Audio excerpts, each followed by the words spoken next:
كيف طلب الممثل المشهور ماتا هوروزوغلو الزواج من حبيبته؟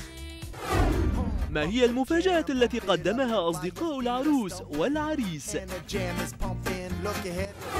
مع من جاء الممثل الشاب أراس بولوت أنيملي الذي تعشقه الشابات إلى الحفلة؟ ما الذي فكرت فيه الممثلة الجميلة آيتشا بنغول في العرس؟ بعد علاقة حب دام 2.5 عاشها الممثل الوسيم ماتا هوروزوغلو مع حبيبته أليث، تقدموا خطوة أخرى لإكمال سعادتهم. الآن تريدون أن تعرفوا ماذا حدث؟ بعد ذلك حسناً تعالوا لنلقي نظرة خاطفة على العروس والعريس. الآن حان وقت استقبال الضيوف. هو الممثل الشاب أراس بولوت أنيملي قادم. إنه يظهر بقميصه ورباط عنقه وسترته وكأنه طالب ثانوية.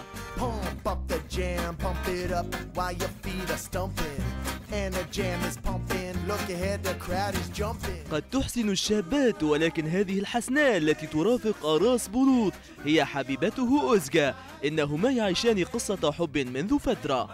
ها هي أوزغا تبتعد عن الكاميرات، ولكن أراس بولوت يقع في شباك الإعلام. Planlarımızı erteledik. Düğüne gideceğiz, öyle gideceğiz diye. Mutluyuz yani. يرافق الممثل الشاب أسر يننلر فتاتان جميلتان. عرفنا إحداهما إنها يلدز تشارا أتيكسوي. نتساءل من هي الجميلة الثانية؟ إنها حبيبة أسر يننلر الممثلة فرح زينب. لقد صبغت شعرها باللون الأصفر وقصته بشكل قصير.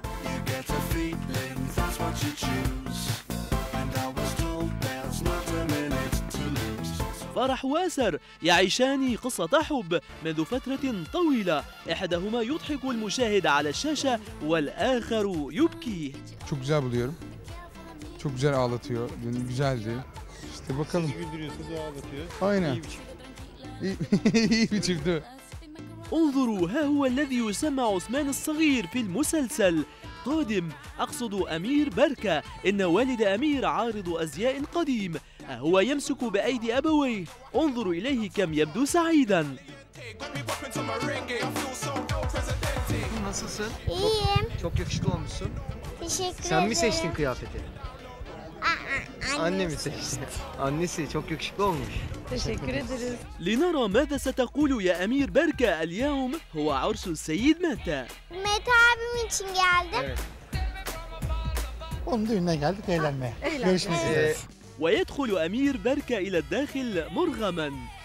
وها نحن نوجه الكاميرا نحو ممثلة مسلسلات أخرى من المشاهير حضرت حفل الزواج. إنها دنيز تشاكر ومعها أيضا حبيبها الممثل. ويبدو أن السيدة دنيز قد تأثرت بطاقة الشابين تلك الليلة. O kadar taze ve güzeller ki hep öyle kalsın inşallah.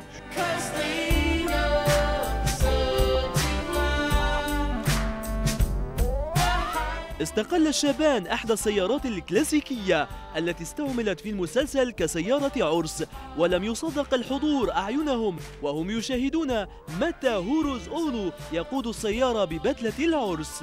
Vallahi bir kısmı çekim zannetti. Çekime gidiyoruz zannetti. Sonradan böyle gerçekten evleniyor haberi duyanlar olmuş herhalde sayenizde.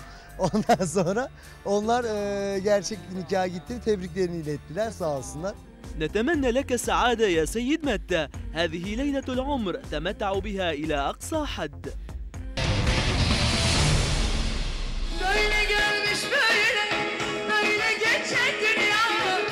جاء فصل الصيف وبدأ موسم الحفلات الموسيقية، ليس فقط في المسارح الصيفية ولكن تقام الحفلات في المسارح المغلقة أيضا.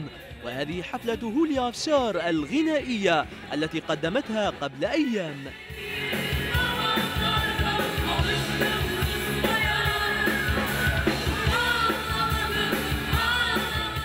ارتدت هوليا أفشار فستانا شفافا من الأمام ومنقوشا ومحلى بالأحجار البراقة، بحيث ترك الفستان بصمته في تلك الليلة. وقد غنت الفنانة العديد من أغانيها القديمة والحديثة.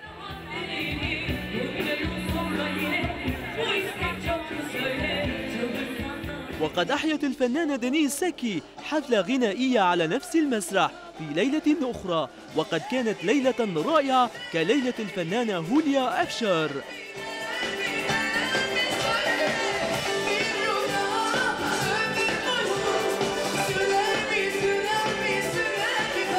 وكأنها قد اشتاقت إلى أيام المدرسة الابتدائية، ارتدت الفنانة دانيس ساكي صدرية المدرسة ثم غنت، وقد أعجب الجميع بهذا العرض وضحكوا كثيراً.